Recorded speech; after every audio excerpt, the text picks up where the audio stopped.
BJP कार्यालय पहुंची हूँ। रेवाड़ी में कार्यकारिणी नहीं बनी है और सभी से मिलने पहुंची हूँ।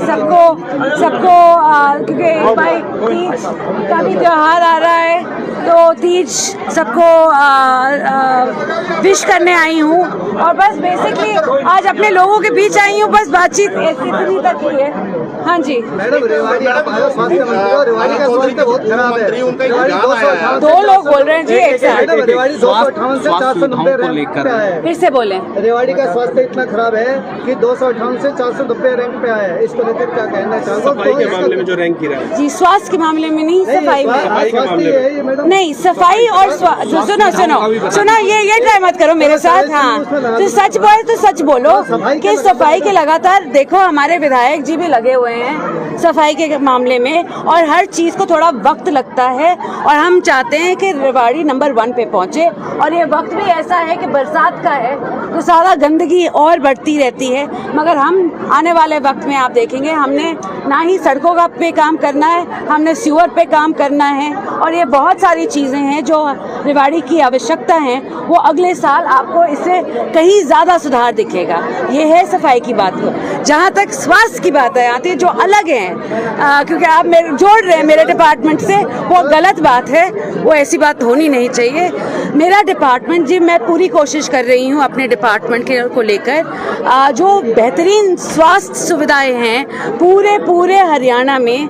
और क्योंकि रेवाड़ी तो मेरा घर है तो मैं घर पे ऑफ कोर्स ज़्यादा ध्यान देना चाहती हूँ, मगर ये है कि हमें आज के दिन जो मैं अभी देख के आई हूँ, मैं अभी सीधा सिविल अस्पताल से ही देख के आई हूँ। हम सब जानते हैं कि बारिश के दौरान पानी भर जाता है।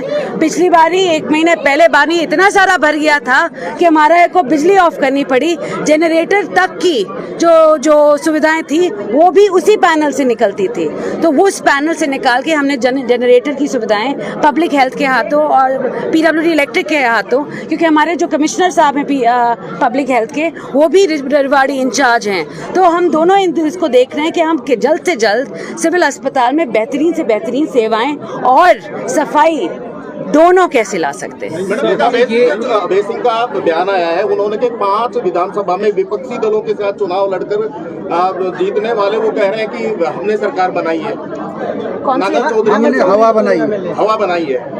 कल के जो जिस तरह का आपका बयान था उस पर उन्होंने रिएक्ट जी, अगर हवा बनाई होती तो वो जीत जाते ना। हाँ अलग। नेक्स्ट, रेवाड़ी में स्वास्थ्य सुविधाओं को लेकर के बावल में हाल ही में सिजेरियन व्यवस्था शुरू की गई और कैसे बेहतर किया जाएगा, क्योंकि और भी बहुत जगह काम चल रहे हैं। हाँ बावल में रेवाड़ी के बावल में जो सिजेरियन जो पहले नहीं था, पहली बार ऐसा हुआ है। FRU बावल और खोसली दोनों में FRU लगा है। बिल्कुल जी, ये पहले नहीं था। ये हमारे सरकार सैनी जी की सरकार का एक वन सिंगल माइंडेड वे के मदर और चाइल्ड हेल्थ को लेकर बहुत ज़्यादा प्रभाव डाल रहे हैं। हम हर डिस्ट्रिक्ट में हर विधानसभा में FRU खोलने जा रहे हैं। अभी हमारे रेवाड़ी में अभी आपने देखा होगा खोसली और बावल दोनों में खुले हैं। मेरे महेंद्रगढ़ में अटेली में खुला है और करीना में खुला है। बहुत जल्दी अटेली में भी खुलने वाला है, नांगल चौधरी में भी खुलना वाला है और महेंद्रगढ़ में भी खुलने वाला है। तो हमारी कोशिश यही है कि सारे पूरे हरियाणा में, क्योंकि गर्भ अवस्था में जब महिला आती है तो कभी कभी कष्ट और बीमारियां हो जाती हैं, जैसे डायबिटीज़ होती है, हाइपरटेंशन होती है, फलाना, कभी कभी सिजेरियन की आवश्यकता पड़ती है। तो उस दौरान अगर हमारी आशा वर्कर्स और जो हमारी आंगनवाड़ी वर्कर्स है हमें इतला कर दें तो हम ऑपरेशन का डेट फाइनलाइज करवा के, ताकि उनकी जान को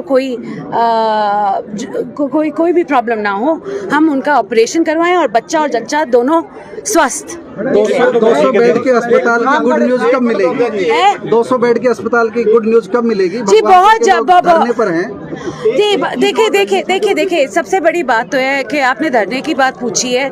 मैंने कल भी ये बात की थी। मैंने बतौर स्वास्थ्य मंत्री सबसे पहली बात ये की थी कि हमारा ये जो डिस्ट्रिक्ट है रेवाड़ी का, जिसमें कोसली, रेवाड़ी और बावल विधानसभाएं तीनों आती हैं, और जो सिविल अस्पताल होता है वो पूरे डिस्ट्रिक्ट का होता है, नहीं कि जैसे एक प्राथमिक स्वास्थ्य केंद्र हो या सब डिविजनल अस्पताल हो, ये पूरे डिस्ट्रिक्ट का होता है। तो मैं गई थी 6-7 गाँव में यही देखने, और भगवानपुर भी गई हूँ ये नहीं है कि मैं भगवानपुर नहीं गई हूँ, मैं भगवानपुर भी गई हूँ। भगवानपुर में मैंने ज़मीन देखी है और 2-4 गांव में और देखी है, और मैं बस ये देखना चाहती थी कि वहाँ पे पहुँचने के लिए जो सड़कें हैं वो अच्छी हैं, ताकि सारी जगह से जब लोग आते हैं, सड़कों का नेटवर्क पहले से अच्छा होना चाहिए। नहीं तो वो बोलेंगे कि अस्पताल तो बन गया मगर अब सड़क बनवाओ।